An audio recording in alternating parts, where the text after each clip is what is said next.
Okay, we'll go ahead and get started. Welcome, everyone, and thank you for joining us today at the Transforming Libraries for Graduate Students webinar series.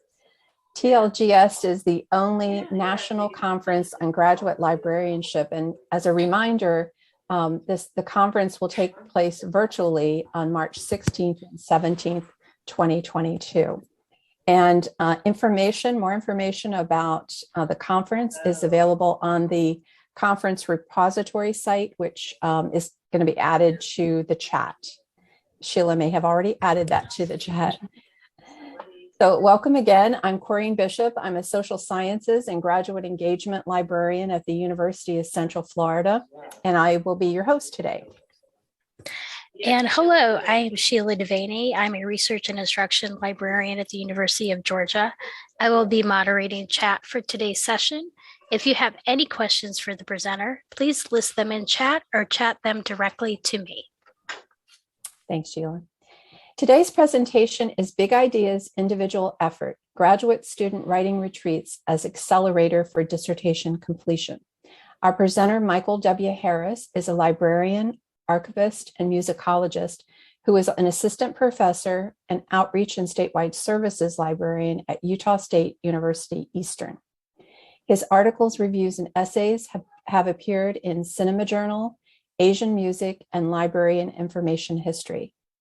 He has also presented papers at Music and the Moving Image, the annual meetings of the Society of Cinema and Media Studies, and at Tennessee Library Association, and numerous regional conferences around the United States.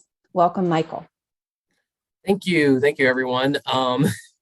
It's kind of weird hearing my new title since the job I am at. This is day 8, I think, of this job. I literally just started it and moved here.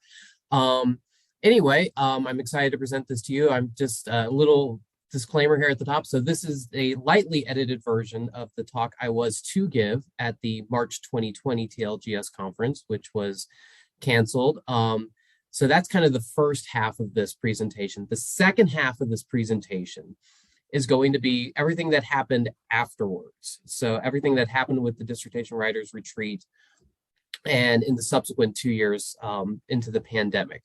So with that, I'm just going to share my screen here and we will get started. Let me make sure I'm sharing the right one here. Okay, I want to share this screen and then I want to hop over. All right. Here we go. So in the summer of, actually, hold on, wait 1 second. I'm going to collapse this. There we go. In the summer of 2019, I've been at the University of Memphis for almost an entire year. The research and instructional department was starting to tweak our job descriptions to have dedicated foci that we would be in charge of. There were a number of options that we had brainstormed as a group, including options including assessment coordinator, a curriculum development coordinator, online experience or instruction, first year outreach, and graduate student outreach. While all these were intriguing, the one I ended up choosing was graduate student outreach librarian, not only because of my way too many years as a graduate student, 11 total so far, assuming I never go back for that philosophy degree I keep thinking about, but because, as discussed at TLGS conferences, grad students are an underserved population in many ways. They're brought to campus and many are just kind of expected that they know what they do. They've done this college thing before. They know what they're doing. They may have some teaching orientations that first week. There might be here's a library visit during course orientation week.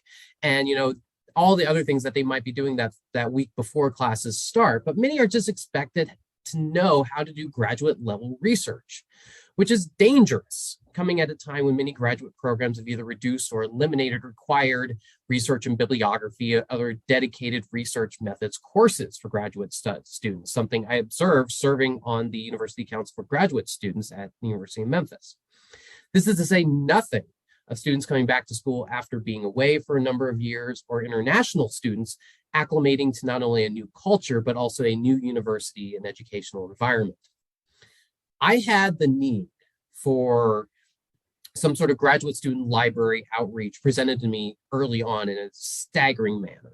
During my first orientation week after I assumed this new role, I went to the large graduate student orientation session to do a kind of side breakout session about library resources, just introduce students to what all was available to them.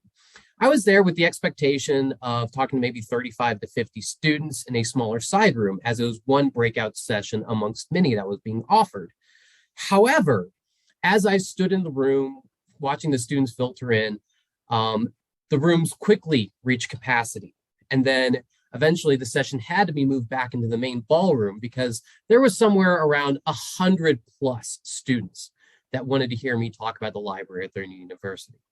The need for this engagement role that had been defined was certainly there. And remember, this was 2019, so 100 students crowded into a small room was not nearly the scary image that we might have now. All of this was happening against the backdrop of the University of Memphis pushing to achieve Carnegie R1 status, which it did in this most recent release of data. And one of the metrics that the university had targeted to help it reach R1 status was number of PhDs graduated. The success of the library orientation program prompted more discussions between the library and the graduate school, and eventually a meeting was held to discuss partnering with the Campus Writing Center, the Center for Writing and Communication, to host some discussion of a dissertation completion event. However, previous endeavors, both individually from the CWC and the graduate school to host some sort of workshop for dissertation writers had mixed success at best. So while all of us were in agreement that something should be done to help spur dissertation completion, we were all a bit stymied as to what this could look like. The idea came to me literally as I was walking to the campus Starbucks in order to brainstorm ideas for what we could do. As so many of us experience, when we need to think, the best thing is to go for a walk, grab a coffee, and be just distracted enough to allow new ideas to come forth. For me, the realization was that the perfect idea had already been done, and I had already been a part of it, though it would require a bit of a twist. In my previous job as visiting research librarian at the College of William & Mary, the library had hosted week-long writing retreats in the summer and during winter break. However, they were put on for faculty. There was breakfast and lunch served, time to mingle and chat with librarians and other participants. And for the writers, it was great as it gave them a dedicated writing space outside of their house or office, free from distractions, plus ready access to help if they hit a wall or needed research assistance. When I was there, I would routinely think, wow, this would be a great thing for graduate students working on a dissertation. I would have loved something like this back when I was writing mine. Many students already do this, certainly. In my case, a friend's family had a cabin in southwestern Colorado that I went to for a few days, which is where I finished my final chapter and polished off the final draft of my dissertation to send to my committee ahead of the defense. I've known others who have done similar things, but not all graduate students can do this. Not all have friends with cabins, some have financial constraints, family obligations, etc. And in a place like the University of Memphis, with a high number of international and non-traditional students, it can be an even greater challenge. My original idea was for a 5-day retreat with breakfast and lunch provided, access to private workspace in the library, free childcare, and programming that would address issues like goal setting, reality check on what a dissertation is, mental health discussions about the job market, publishing, and the most annoying part of a dissertation, formatting the document and paperwork to graduate. And everyone thought it was great. I was not able to get everything I asked for, but I was able to get 3 days of programming and with an included lunch, coffee, tea, breakfast, snacks for all 5 days, on-site help for the graduate school, paperwork and formatting issues, consultants from the CWC, and me providing research and citation help. The idea was outlined in an email on October 17th, 2019. And right after Thanksgiving break, we launched the registration form. And waited for the people to respond.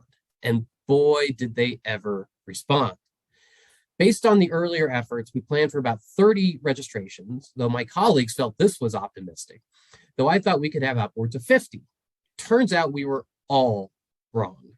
Within the first few days, we had already blown past the 30 number, and by the time we closed registration, we had hit 70 people.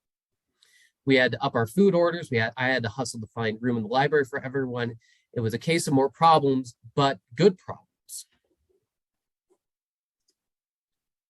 By far, the biggest things I learned from this experience is that trying to pull together a multi-day event in roughly 2 months with multiple speakers, catering, and other arrangements such as reserving space, even on the initially small scale we were imagining, is not easy, though possible.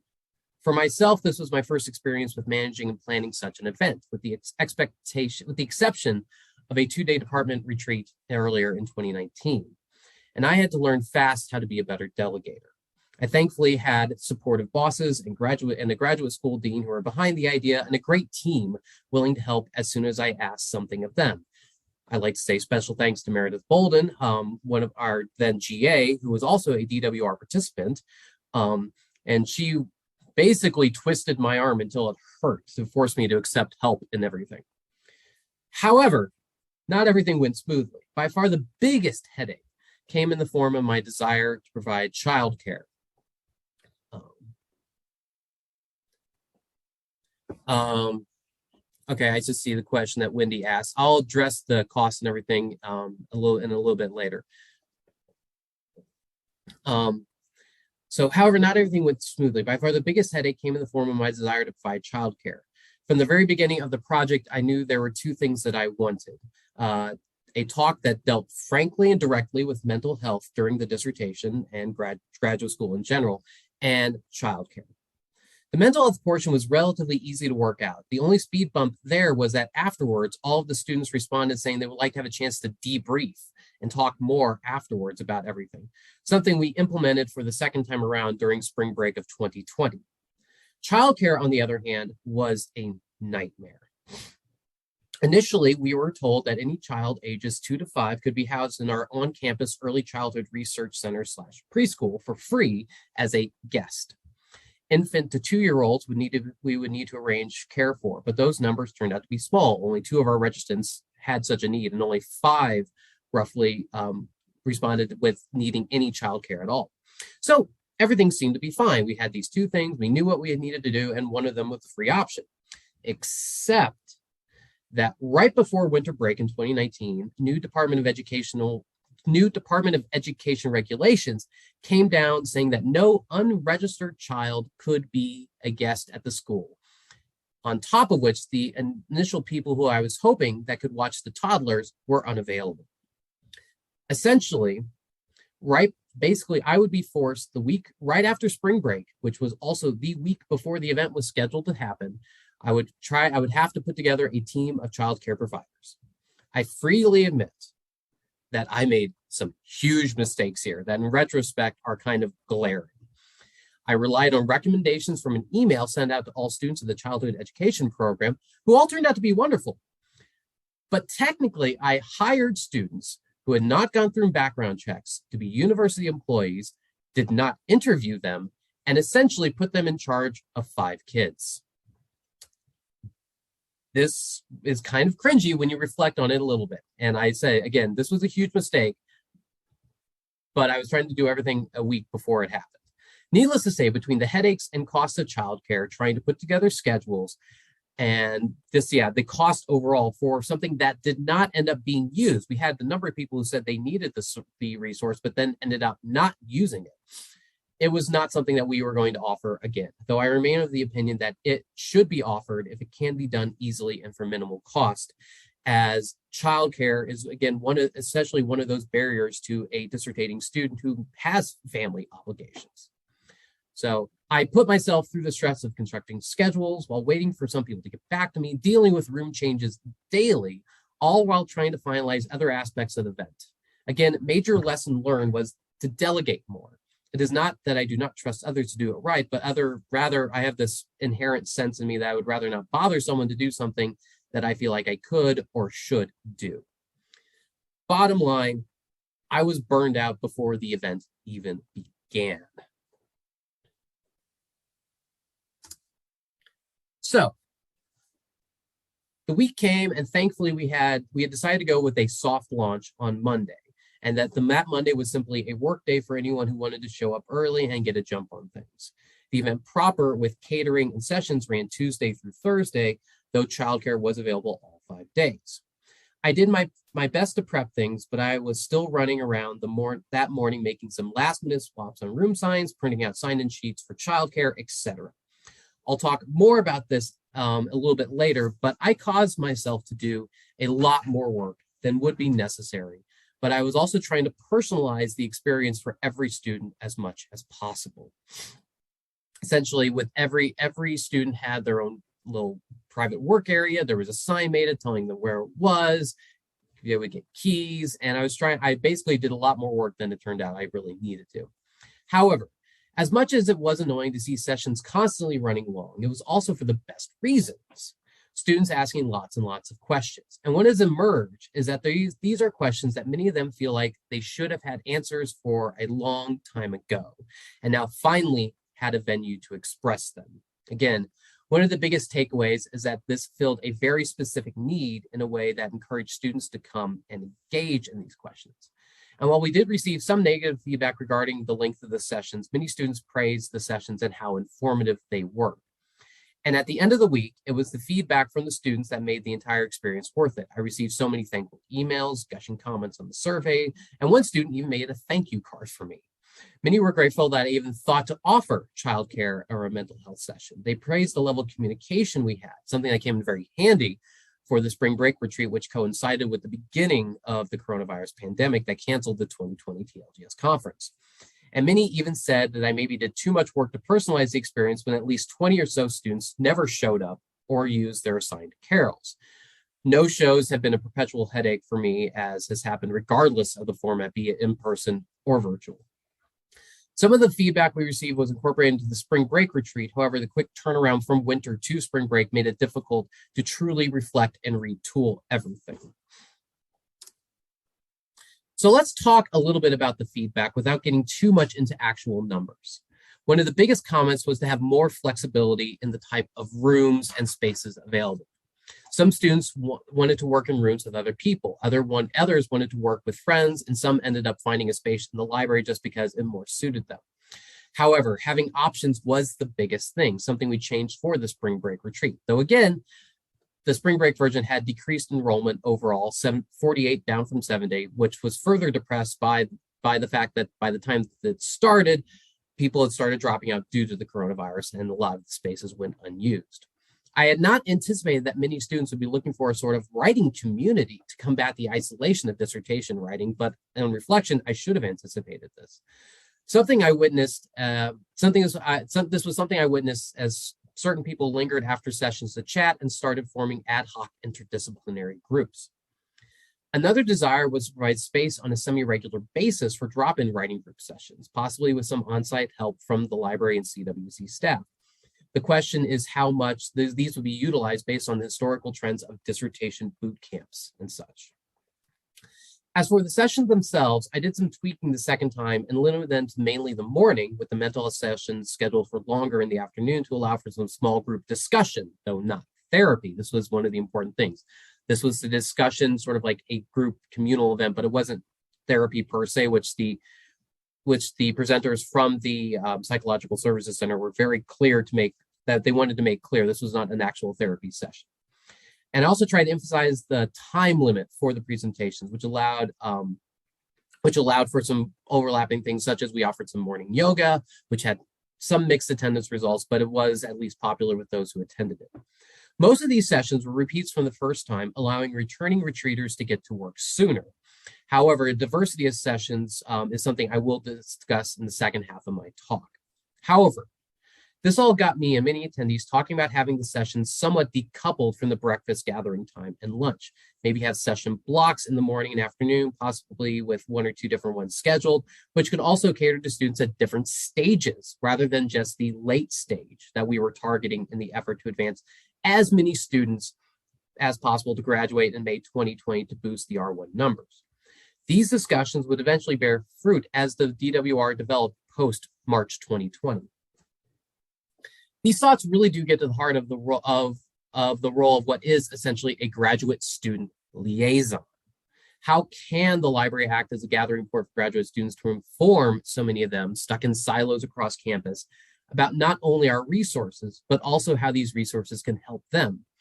Getting back to the initial thought that we had of the position, which I will admit at the time when we were conceiving of these dedicated foci for our research and instruction department, I honestly did not know that a graduate student librarian was actually a practice in other libraries, something I have learned since working with the TLGS conference. But the initial thought of that position is that we bring these students to campus after putting them through an orientation week, when we're throwing information at them left and right, and then we toss them out either with intense coursework or teaching and TA duties and just expect them to sink or swim, essentially. Some have better advisors than others, some have really great mentors, some have very absent mentors. And it is that graduate student librarian that can help maybe fill some of these gaps in. However, the biggest barrier to all of these ideas is not the size or the cost. We can always try to partner with partner with other programs across campus to defray costs.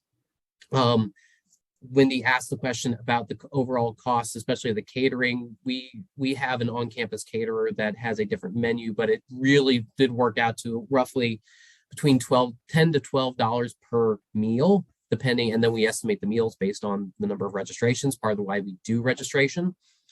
And that was really the biggest cost of all. So it's not, the problem is not the size of the cost, but rather one of the biggest problems we had was communication and promotion of the event. I heard so many times from students that they did not hear about the January event until after registration had closed. I would continue to get emails after it closed about if there was more room. I heard so many times that they either heard about it after registration closed or at the last minute that their advisor told them. We had very strong word of mouth recommendations from winter to spring, but it still seems like there was a disconnect between our promotion efforts and students actually getting that link for the registration. To be clear, we sent out emails to all grad students that we could reach via the graduate school mailing list. I reached out to the Graduate Student Association for them to send out an email to all of their members. All of our library liaisons emailed the departments and asked them their departmental contacts and forwarded along to all of their professors. Eventually, we even put together an unofficial email list of all of the graduate deans and directors across campus to forward the emails to them.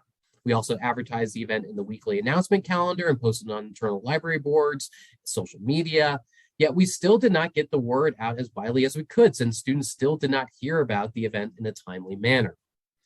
Email overload, both of students and faculty, is a very real thing, and so much gets lost in the email shuffle. Some students even suggest that we need to put up flyers in all the bathrooms of every building, because what else are you going to do when you're, using the facilities? Scroll through Instagram or Twitter? I don't know. Without a doubt, though, is that the Dissertation Writers Retreat program hit on a winning formula. The right mix of information sessions, dedicated time and space for writing, free food and coffee. It just seemed to be that really good mix. Whereas boot camps or specific workshops on specific topics of it failed to engage students with what they needed, by providing a multi-day event that combines what they need to know with time to mentally engage in the work, seemed to be that right mix to catalyze a dissertation completion.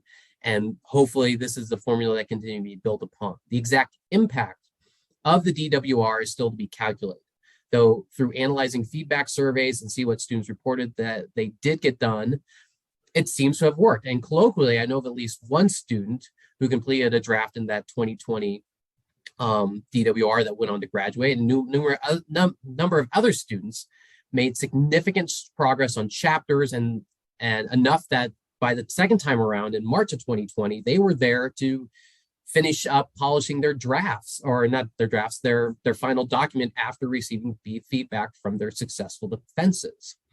Further, and most likely a case of correlation does not equal causation, is that the number of PhDs graduated from the University of Memphis in spring and summer 2020 was higher than in previous years.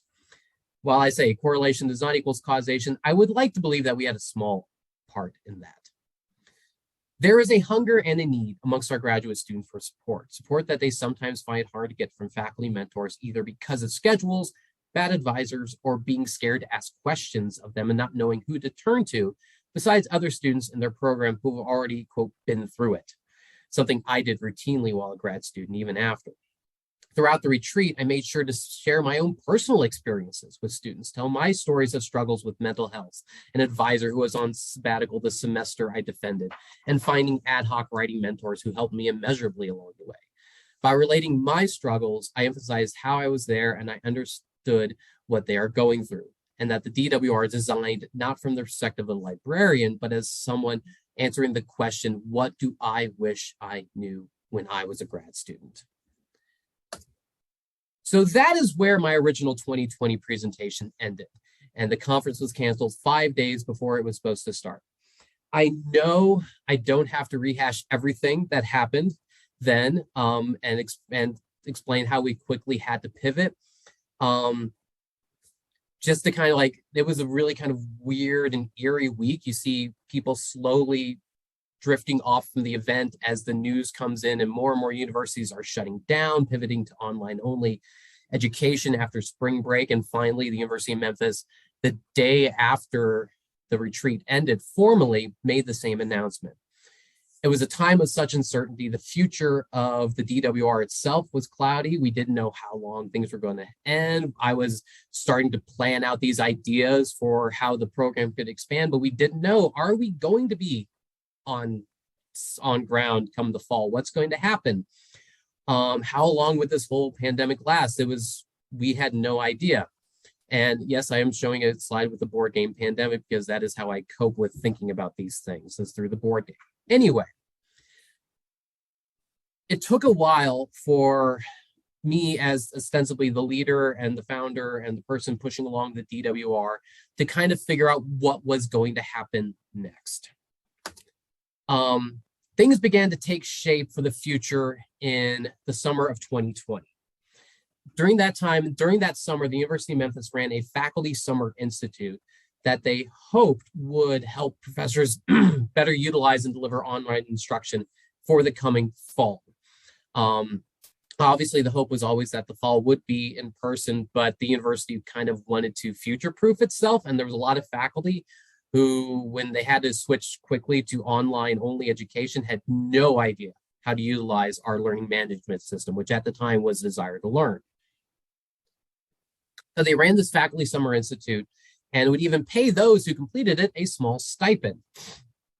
As part of it, you would build and receive feedback on course built within the LMS. Obviously, as I said, it was intended for faculty to get more familiar with using the LMS as more than just a way to upload PDFs and post syllabi. However, I use it as a way to begin formulate the future for a virtual or distance-based dissertation writers retreat event. Another idea that had always been floating around in the back of our discussions, as the university has a number of distance students, not only via students who have gone away from Memphis as they finish their dissertation, but also via the university's own what's called UM Global program. I had even started formulating ideas for a 0 credit hour course that could be attached to a student registering for dissertation credit hours to kind of get them up to speed on what to do during the dissertation. It would be a bridge for that knowledge gap that was pointed to in so much of the feedback we received. The LMS idea proved a bit too unwieldy for a number of reasons that had to do with our use of D2L, and I wonder now that we've switched Canvas, what could be. But the ideas eventually bore fruit in the form of the Dissertation Writers Resources LibGuide. Here again, I have to thank Meredith Bolden for her steadfast assistance, along with 2 library assistants in my old department at the university, Lisa Sickink and Katie Moynihan. Katie, who has also since moved on to other opportunities. Both Lisa and Katie did a lot of work on the wonderful formatting of images that you will see in just a second as I show you this, while Meredith once again proved a great sounding board and editorial assistance, along with building the Getting to Work page on the site. It was also on her suggestion that we submit the guide to the ACRL's Academic Library Services for Graduate Students Interest Groups list, notable works for 2021 list, which it was recognized. And as you'll see in just a second, the different pages were largely modeled on the talks from the first DWR and have also provided us a way to post videos made from that retreat, along with creating a YouTube playlist of future talks. So I'm going to switch over to my web browser. Hopefully everyone can see this. So this is the DWR guide. And during the construction of this guide, basically what I did is that I essentially formalized the whole metaphor that a lot of us had, like, writing a dissertation is like climbing a mountain or whatever. And I kind of used that as my scaffold for this entire guide. And then, as I said, we have pages built based upon all of the individual talks that we had at that first DWR, beginning with our beginning your dissertation, answering this question, what is a dissertation? And along with adding additional links for other things that people can learn. Like, this is a link to an article from Chronicle of Higher Ed. I wrote this whole allegorical look about what the dissertation is and various other people's talking about it. And then this is, again, Katie Moynihan, who was our one of our library assistants in research and instructional services, made this whole graphic about, based upon what was written up here and what other people have written. I share my own little personal perspective about it. And again, also just these basic questions that people might have as they get started and then getting to work. Again, this was a lot of Meredith's work talking about habit tracking, habit stacking. And as we have gone on, we have continued to add to this guide. If we go here to the staying on track, this is where we have a lot of those talks about the formatting of the dissertation, the paperwork you have to do to graduate, a lot of those things that some people sometimes forget about in the midst of having to do everything else involved with the dissertation. But again, we have continued to add to this. Like this talk right here is from our most recent one in January 2022, a talk by Lisa Sicking about editing your document. And this one right here is a whole talk that we did about preparing for your defense, a talk that came about at the recommendation of a student worker at the Center for Writing Communication. We should talk about the defense, how to prepare for your defense. So this is not a static guide, it is a living document and a living guide. Again, also the, mental health resources is one of the big things that I really, really wanted to focus on, along with what happens after you graduate.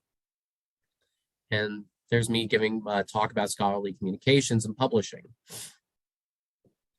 So, like I said, this was a living guide, and it also provided a way to also increase links to future DWR events, which, like I said, the registration for the next event that is going on, first one without me here, is scheduled for spring break. And the registration is open. And this schedule is based on what we have done in the past and everything else. And then we also had a link to our playlist of all the talks. And again, these are continuing to be added on as we continue to add more talks and types of talks and discussions going on at the Dissertation Writers Retreat. So hopping back to my PowerPoint.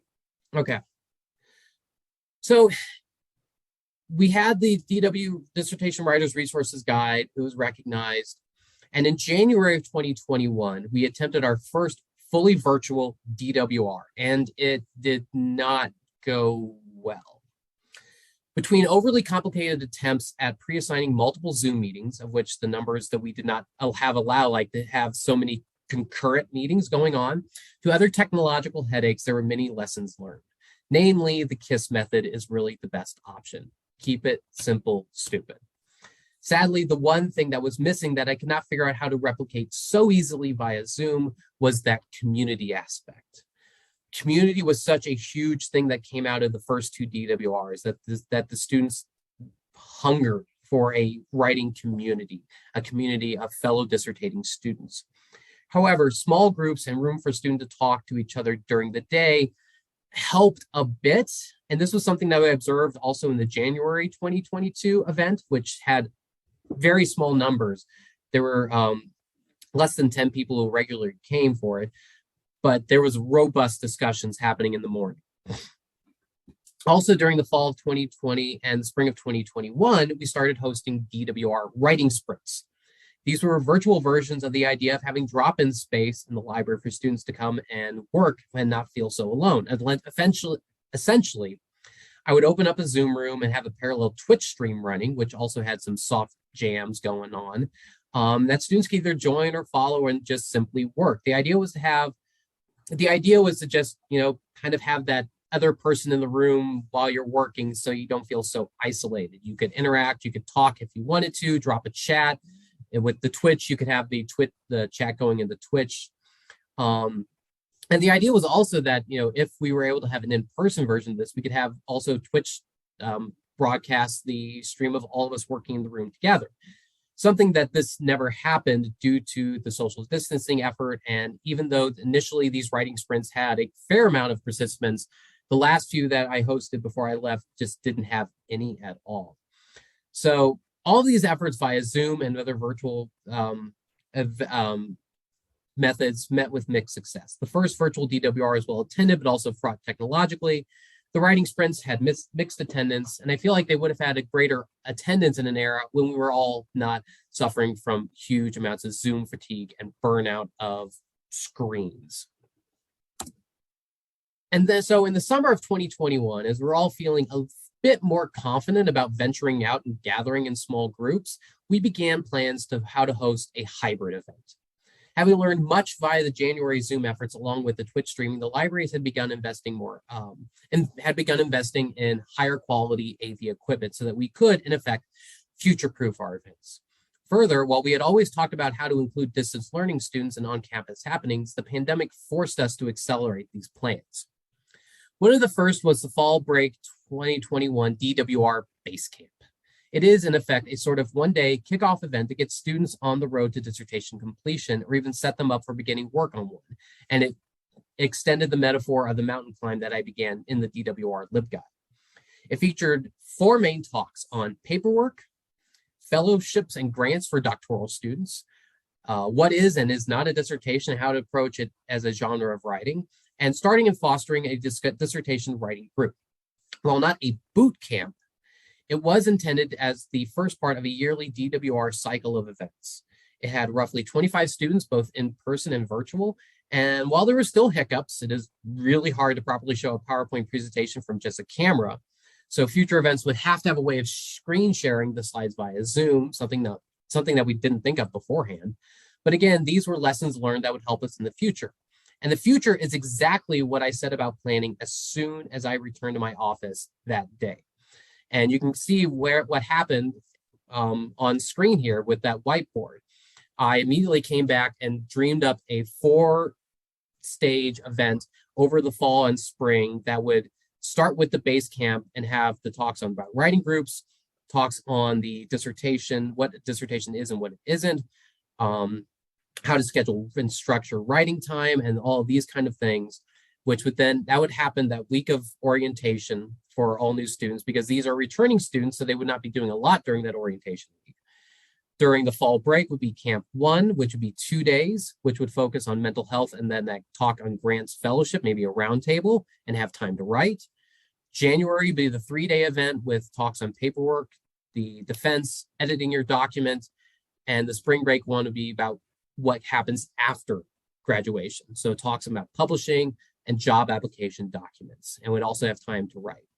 And this was really kind of the seeds of the Dissertation Writers Retreat as a year-round event that would happen, and any student can enter in fall, go through the complete course events, and at the end of it have a good feel for everything that happens afterwards.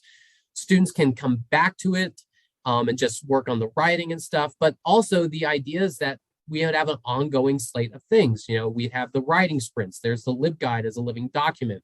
I even started thinking about having some sort of office hours where students can come and talk to me about any of their documents, and also an online documents library of cover letters, CVs, samples of any other documents that a student might need for the job market. And then we wanted to think about how can we reach other students, master's students, people who are working just at the dissertation prospectus, maybe a 1-day workshop on the prospectus, and maybe also have a research boot camp where students can kind of if they don't feel like their research skills are up to snuff, they could just have like an actual boot camp on, research skills and methodologies, how to approach a topic, um, how to construct lit reviews, things like this. We really did start thinking about all the things that we could do with the DWR to help all of our students. Oops, I'm not there to that yet. So all of this, though, is going to be happening without me. So I left the University of Memphis a few weeks ago, and I did so fully documenting all of these ideas for whoever comes after me. And I did not even erase this whiteboard that's in my office, and it could very well still be there, or it could be otherwise documented otherwise. But I wanted to make sure I had all this laid out, because as soon as this idea crystallized in my head after the base camp in fall 2021, I was like, all of a sudden I saw this. So I'm sad to have left this program behind, but I'm confident that I did so with the DWR firmly entrenched in the university calendar, and that it will continue into the future. And like I said, registration is always is already happening for the next event. So to kind of get back to the title of this talk, no event come down to solely one person, a lesson I learned the hard way in January of 2021. However, it does come down to someone to take the lead, who also knows how to lean on others around them to make the big ideas happen. It is the individual efforts that will lead to putting on a successful event. And I could not have done so without the individual efforts of the aforementioned Dr. now, Meredith Bolden, Lisa Sicken, Kata Moynihan, along with the support and work of Anna Swearingen, Dr. John Evans, Dr. Robin Poston, Bess Robinson, Casey Parkman, Dr. Jennifer Beach, Peggy Callahan, the student interns in the University of Memphis's Psychological Services Center who gave the wonderful mental health talks, Dr. Will Duffy, and many others I am probably forgetting. I am grateful for all the individual efforts of them, and I'm very proud of the work done by all of the dissertating students who attended it, the DWR. Thank you very much. All right, so questions. I think I already addressed Wendy's question. So there was no cost to the students. It was free to the students. And the pay, and so it was the cost of the food and everything else was paid for via both the libraries and the graduate school. But there was no cost to students, which was a very important thing to me as well. Okay, Michael, we did have a question come in chat directly to me. The question is, what was the no-show rate? For example, did all 70 plus registrants show up for the event? So for the January 2020 event, that about 70, like around 70 people registered, and on any given day, there was about between 45 and 50 that showed up. Obviously, the first day had the best attendance, I think, if I remember correctly, over 50 people. And then by the last day, it was maybe high 30s, roughly. The thing is, though, while we tried to track this, while we had people sign in, sign out like every morning, not everyone did. And some people just wandered in, grabbed some coffee, and set about to work. So it was kind of hard to get hard numbers. But yeah, I think about 20 people no-showed initially, and a few more kind of wandered off throughout. Great, thank you. If anyone else has questions, please feel free to drop them in the chat. I will add to that the no-show rate for the virtual events was much, much higher. I think about 50%.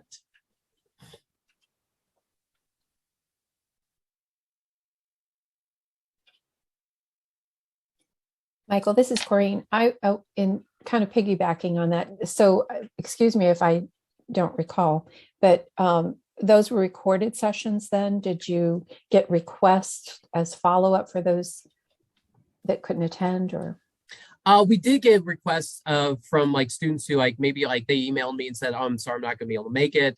Are things going to be recorded? So yes, there was requests for recordings, and we wanted to document them for, especially again, for students who might not be able to attend, who initially, because it wasn't hosted online in some way, we wanted to make sure to document those things. And we were already kind of thinking about documenting for posterity, posting onto the YouTube library page to have those recordings available to the students and for people who cannot attend. Okay, thank you.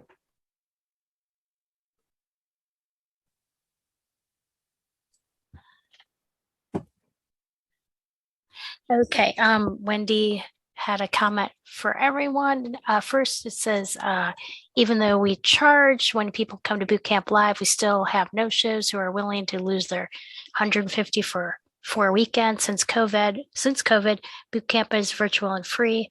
Another question has come in. Would you be able to share draft schedules, et cetera, of the sessions? I can definitely put that together. If actually, hold on. So the schedules for all the past retreats are online. Just let me share my screen again, and also grab the link for y'all. Okay, I'm dropping a link in the chat, and then I'll share the screen so I can kind of go through them with you really quickly. So on this page, this is the link I just sent. It's this is the link for the current event, but if you scroll down, you have all the way down here the past events, which if you click on that, you will see like our flyer. This was our rough schedule. This is just the rough schedule for the talks and everything. And as you progress through the events, you see that the schedules get a little bit more detailed. So they're like, so yeah, you can see how we iterate with these things. Like we turn the morning session into like a check-in session to discuss a certain topic that ties into what we're going to talk about for the afternoon presentation. So that morning check-in session evolved from having a set presentation to an open discussion forum with the students about whatever it is that we were going to talk about in the afternoon. And so the sprint events, yeah, then there's base camp, which was just a much more of a focus kind of just it had no writing time, it's just all talks. So does that adequately answer your question, Emily? Yes, awesome. And obviously, if you do click on, actually I'm going to share my screen again just really quickly. Oops. If you do want to watch any of those talks, oh gosh, I'm getting lost here. Okay, there we go. If you do want to watch any of those talks, if you do go to the Dissertation Writer Resources LibGuide, which I should probably also drop that in the chat for everyone. But I'll drop that link in a second. But if you go down here, you go to the YouTube page that's linked there, and you'll see the vast majority of those sessions. And the ones that I was adding to before I left were all of the new ones that we did. So I'll just drop the link for the guide there really quickly.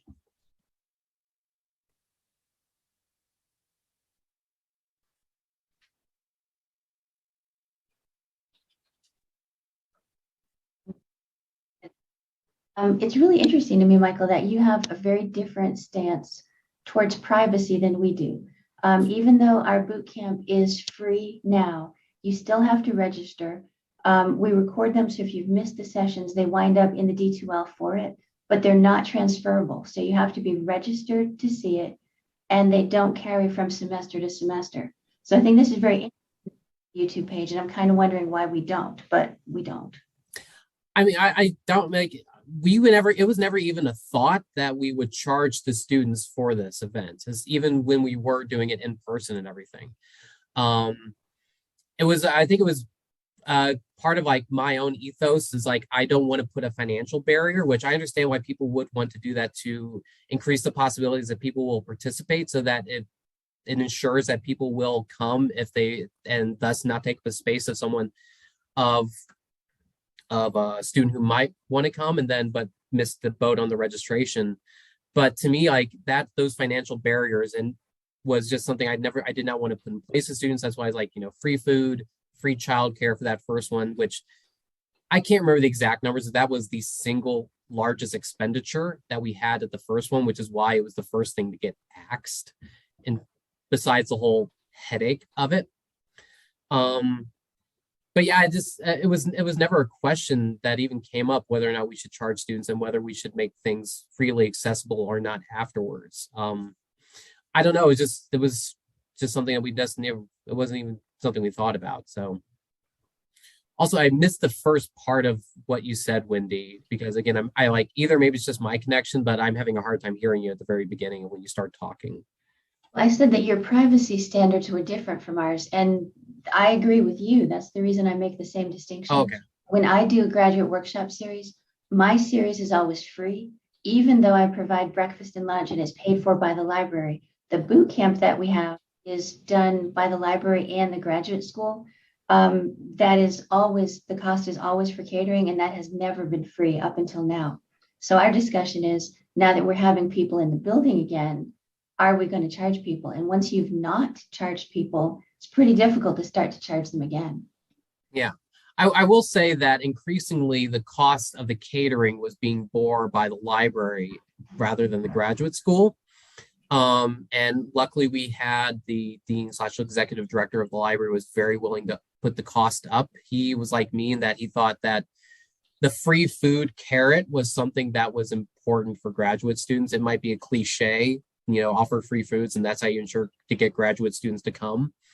But it is something like that he was willing to put up the cost for. And I don't know how our costs compare, but like $10 to $12 per meal for each student is not too bad. It does scale up, especially once you start getting into this number of 70s. Though we also, any meals that went uneaten, we would basically email the rest of the library, say, hey, free lunch, first come, first serve. So we also got something from it, I guess. Because that's the other thing. I also didn't mention this. We hosted the event entirely within the library. I should have mentioned that too. So this was all hosted within the library. It was hosted in our second floor commons. That was a gathering area, and then finding space throughout the library for everyone to meet, to use for study and writing space.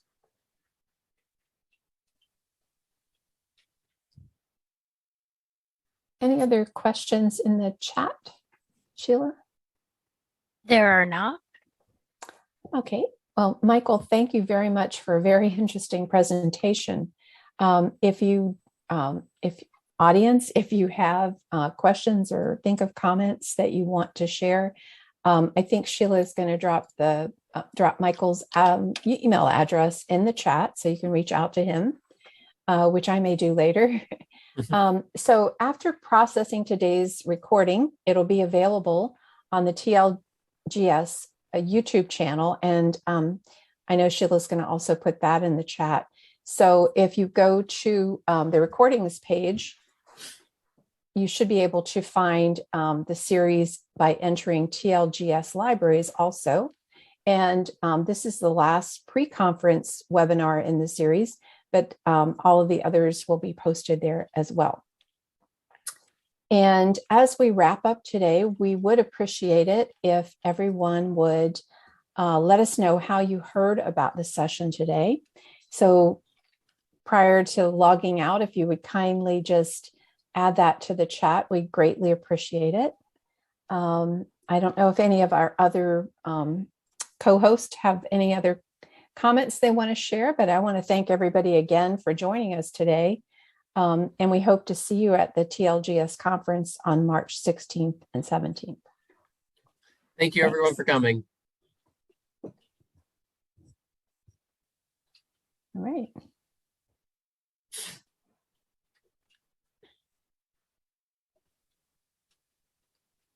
Here, in case you're hardcore, the registration is going to open for the TLGS conference in the next few days, and registration is free. So see you there. Awesome. All right. Thanks, everyone. Thank you.